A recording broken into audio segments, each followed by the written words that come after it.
Hey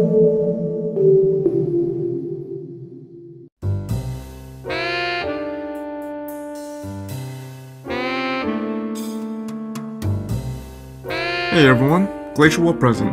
We're gonna talk about Fire Emblem, specifically personal skills. I have a few issues with Fire Emblem Fates other than the story, but personal skills is one of them. I love the Fire Emblem series, but we all know that balancing can be a major issue. So when I first saw details of Fates, when I read about personal skills, I imagined all the possibilities for different effects. Nope, I was incorrect. Now don't get me wrong, I like the effects of some characters and I find them very fitting, but I want some originality in the effects other than plus or minus damage or plus and minus stats. I'm not saying that every skill should be unique in effect, but there are some missed opportunities. I want skills like aching blood and haiku.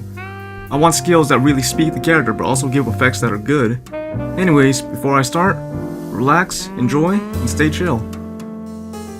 Gunter. I love Gunter. I feel inspired to use him often, oddly. It's probably because he's a Yakin, and his quote, "War and I go way back," is burned into my mind, so I thought of a skill that speaks of his tale of experience. These are some names I thought for his personal skill. Battle Hardened, Experienced Warrior, War Veteran. Whichever name would work, and the effect should have been to negate the effects of the weapon triangle if he was disadvantaged, doubled if he won, and normal benefits if it was even. So for example, Lance vs Axe, the opponent doesn't get the bonuses he's supposed to because War and Gunter go way back. Lance vs Lance, Gunter gets the upper hand because War and him go way back. And Lance vs Sword, Gunter destroys his opponents. Plus, it would be a cool skill for his boss fight in Revelations. Shura. Shura is cool, but his personal is meh. It's called Highwayman, and that's a synonym for thief, which would lead to imply the person steals, right? Nope. Apparently in Fire Emblem, that person lowers your stats. My chain seems a little complicated, but there should be a steal option like lunge or shelter, where you can steal an item or a weapon from the enemy as long as these requirements are met. It's not equipped, it's not a special weapon, Shura is adjacent to the unit you're stealing from, and you have an empty space on Shura. Also, the item will not be sent directly to the convoy after stealing, and Shura's turn ends. The formula to calculate the success rate of stealing would be very similar to calculating the hit rate, but a bit lower. It fits Shura's theme because he actually tries to steal from you in both Conquest and Birthright, plus it works with the name Highwayman, and it will give him a fun gimmick in PvP. Orochi and Niles. The capture and kidnap skills used by Orochi and Niles, respectively, are practically useless, especially in PvP. I have no problem with its effect, I have a problem with how little it is. It doesn't benefit them in any way. Instead, when you use capture or kidnap, if it doesn't defeat the unit, it instead lowers their movement by 2 for the turn, because I would think it requires some restraining to take a person prisoner. The effect would still be bad, but at least it's not Golem Bane, and in some situations in story mode, the effect could be useful. This is more of a beggars can't be choosers edition, because I would feel weird not addressing Niles and Orochi. Saizo. Saizo's personal skill fits his character, but it's just a really specific effect that'll rarely trigger. Poison Strike is just better, and that's a basic skill. Sure, Saizo is AoE for 2 tiles, but you will rarely activate Saizo's effect. He'll be off the moment he gets hit while he's under half HP. I would rename his personal skill and call it Honor Bound instead of Pyrotechnics. And what I would do is I would MGS3 him and make him self-destruct if he gets defeated, dealing damage equal to what he had left before the final blow was struck. The AoE range being the same, the units adjacent taking full damage while the units outside take half. Enemies with Dragonskin take 1/4 the damage.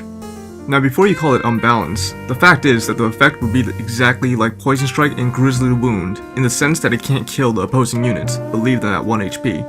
And sacking your units is never a good strategy, so max HP Suicidal Saizo is not worth the -1 unless it hits multiple units. Plus in PvP, mostly everyone would off Saizo with ranged weapons or with the Spy Shuriken. And this personal skill is essentially useless in classic mode if you plan to soft reset. If not, Saizo did his country justice, fighting even in the end. Setsuna really got it down with the whole relaxing personality. Unfortunately, she suffers a mad personal skill. Setsuna's personal, Optimus, is not that good.